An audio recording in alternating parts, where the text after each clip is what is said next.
देखिए, दिल्ली पुलिस ने doctor death को गिरफ्तार कर लिया। इस वक्त की बड़ी खबर है, दिल्ली पुलिस ने डॉक्टर डेथ को गिरफ्तार किया। 100 से ज्यादा हत्याओं का देवेंद्र शर्मा आरोपी है। शव को मगरमच्छों से भरे तालाब में इस पर फेंकने का बेहद गंभीर और संगीन आरोप है। तस्वीरें भी हम आपको दिखा रहे हैं। पैरोल मिलने के बाद 2 साल से ये फरार चल रहा था। डॉक्टर डेथ के नाम से कुख्यात देवेंद्र शर्मा अब गिरफ्तार हो चुका है। काफी लंबे समय से इसकी तलाश टीम कर रही थी।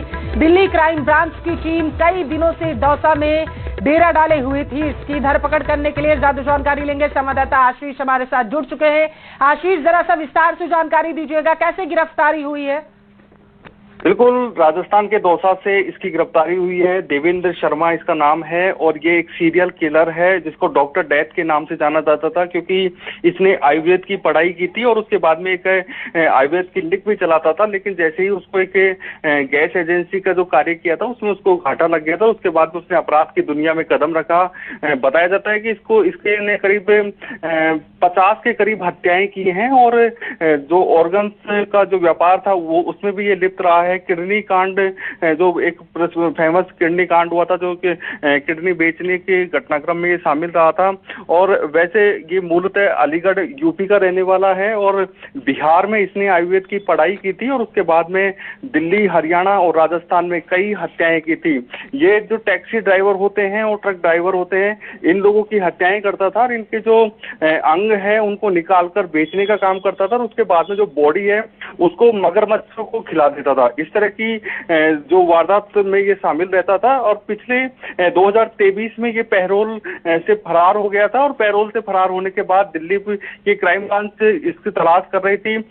इसकी लोकेशन दौसा में मिली थी, दौसा के एक आश्रम में मिली थी और उसके बाद में दिल्ली पुलिस की क्राइम ब्रांच की टीम लंबे समय से दौसा में डेरा डाले हुई थी। जैसे ही उसने मोबाइल को चार्ज करने के लिए फोन को ऑन किया तो पुलिस को, दिल्ली की क्राइम ब्रांच पुलिस को लोकेशन मिली और उसके बाद में उसको दबिश देकर उसको गिरफ्तार कर लिया।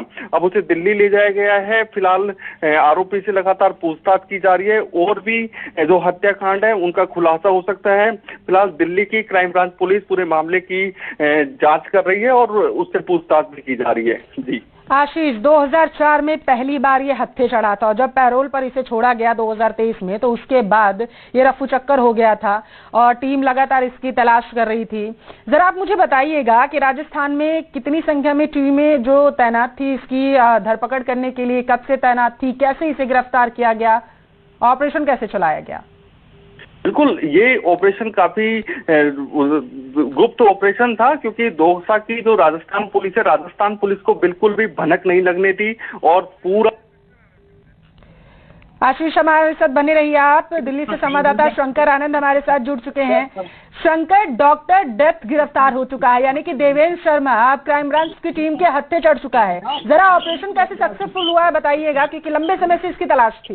निश्चित तौर पर देखिए, जिस तरह से आरोपी की अगर बात करें, ये आरोपी पिछले काफी समय से फरार था और पैरोल के बाद जिस तरह से फरार हुआ था, इस पर आरोप बेहद गंभीर है। आरोपी डॉक्टर डेथ के ऊपर में तकरीबन 100 से ज्यादा हत्याओं का आरोप है और जबकि 21 मामले पर 21 से ज्यादा FIR इसके खिलाफ रजिस्टर थे और इस मामले में दिल्ली पुलिस की क्राइम ब्रांच पिछले काफी समय से इसे तलाश कर रही थी और इस बीच में पता चलता है कि ये राजस्थान के दौसा इलाके में छुपा हुआ था। अब समझा जा सकता है एक ऐसा आरोपी जिसके खिलाफ तकरीबन 100 से ज्यादा हत्याओं का आरोप है, वो पिछले काफी समय से फरार है। लेकिन जैसे ही दिल्ली पुलिस की क्राइम ब्रांच को पता चला कि राजस्थान के दौसा इलाके में छुपा हुआ है, तो उसके बाद क्राइम ब्रांच की टीम मौके पे पहुंचती है।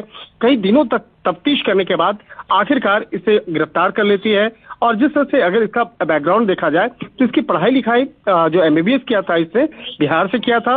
बिहार से MBBS करने के बाद वो राजस्थान जाता है और राजस्थान में भी जाकर रहता है। राजस्थान में काफी समय तक वहाँ एक आयुर्वेद डॉक्टर के तौर पर रहता है। लेकिन साल 2002 में और 2004 के बीच में ये संपर्क में आता है, डॉक्टर अमित कुमार के संपर्क में आता है और उसके बाद जिस तरह से कई लोगों का जो बॉडी पार्ट का निकालना और किडनी रैकेट से जुड़ना, तो ये तमाम जो एक कहा जा सकता है इसके आरोप लगे और उसके बाद 125 से ज्यादा किडनी निकाल करके ये बेचने का आरोप इस पे लगा और साल 1994 से लेकर 2004 तक के बीच में समझा जा सकता है कि 125 से ज्यादा लोगों की किडनियां निकाल करके ये बेच दिया और बेचने के बाद कई लोगों के हत्याओं का भी इसके खिलाफ आरोप था।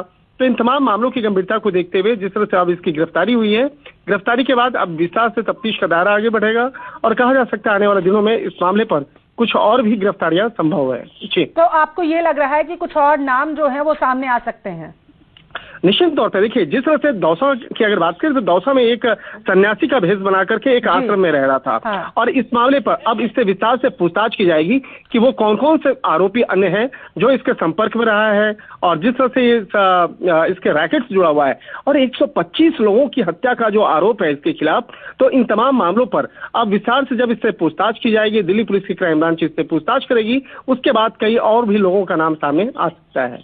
बेहद गंभीर आरोप है क्योंकि शंकर इस पर हत्या करने के बाद शरीर के अंगों को निकाल लेता था। रैकेट क्योंकि ये बहुत बड़ा हो सकता है, या आप ये भी कहना चाहते हैं क्योंकि इस रैकेट में कितने लोग जुड़े हुए हैं, अंगों को कौन खरीदता था, कहाँ बेचा जाता था, स्टोर करके कहाँ रखा जाता था, नेक्सस बहुत बड़ा है ये। देखिए, कई राज्यों में इसका संपर्क है।